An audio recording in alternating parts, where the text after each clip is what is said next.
రాష్ట్రంలోని ముస్లిం సోదరులందరికీ అల్లా కృపా కటాక్షాలు ఉండాలని, వారు అన్ని విధాలుగా అభివృద్ధి చెందాలని అనంతపురం అర్బన్ ఎమ్మెల్యే దగ్గుపాటి ప్రసాద్ ఆకాంక్షించారు.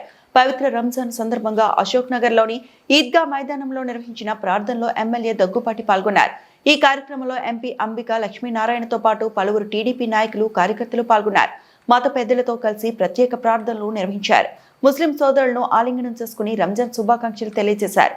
ఈ సందర్భంగా ఎమ్మెల్యే దగ్గుపాటి మాట్లాడుతూ 2024లో చంద్రబాబు ప్రమాణ స్వీకారం చేసిన తర్వాత ముస్లిం మైనార్టీల కోసం అనేక సంక్షేమ కార్యక్రమాలు చేపట్టారన్నారు.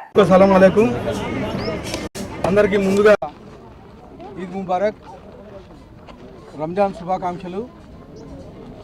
ఈరోజు అనంతపురం అర్బన్ నియోజకవర్గంలో ఈద్గా మైదానంలో ఈ రంజాన్ వేడుకలు జరుపుకోవడం జరిగింది. దీనికి ముఖ్య అతిథిగా మా అనంతపురం ఎంపీ సోదరుడు అంబికా లక్ష్మీనారాయణ గారు ముఖ్య అతిథిగా హాజరవడం జరిగింది. ముఖ్యంగా మా ముఖ్యమంత్రి నారా చంద్రబాబు నాయుడు గారు 2024లో ప్రమాణ స్వీకారోత్సవం చేసిన తర్వాత ముస్లిం మైనార్టీలని ప్రత్యేక దృష్టితో చూస్తూ ఈరోజు ఇమాములకైతేమి, మజాములకైతేమి గతంలో ఉండే పెండింగ్ బిల్లులన్నీ దాదాపు 90 కోట్ల రూపాయలు ఉంటే ఆ 90 కోట్ల రూపాయలు రిలీజ్ చేయడం జరిగింది.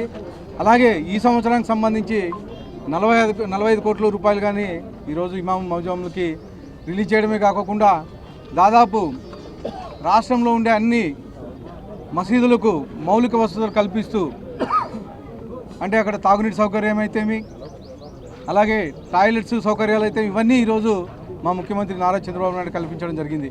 ముఖ్యంగా మా ముఖ్యమంత్రి చంద్రబాబు నాయుడు గారు అయితేమి, అలాగే మా యువ నాయకుడు నారా లోకేష్ గారు అయితేమి ముస్లింల పక్షపాతి ఇద్దరు. దేనికంటే గతంలో చూశారు, గత 5 ఏళ్లలో ఎక్కడే కానీ ముస్లింలు పట్టించుకుని పాపాలు పోలేదు. 2014-19లో 10 కోట్ల రూపాయలతో ముస్లిం మైనార్టీ భవన్ని అమరావతిలో నిర్మించడానికి 10 కోట్ల రూపాయలు శాంక్షన్ చేస్తే గత 5 ఏళ్లలో ఎక్కడే కానీ కనీసం ఒక ఇటుగా పేర్చిన దాఖలాలు కానీ లేవు. మళ్ళీ 2024లో మా ప్రభుత్వం వచ్చిన తర్వాత ఈరోజు అమరావతిలోనే కాకుండా కడపలో కానీ ముస్లిం మైనార్టీ భవన్ని నిర్మిస్తున్నాం.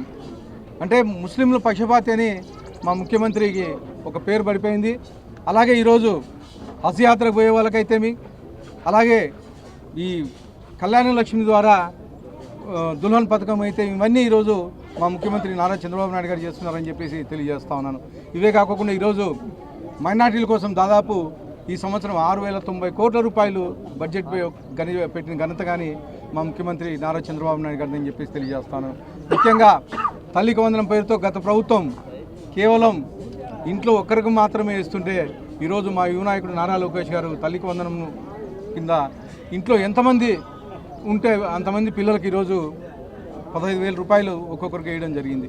అంటే ముఖ్యంగా మన ముస్లిం మైనార్టీ ఇంట్లో ఎక్కువ మంది పిల్లలు ఉంటారు, పాపం చదివించుకోవడానికి ఇబ్బంది పడే పరిస్థితి.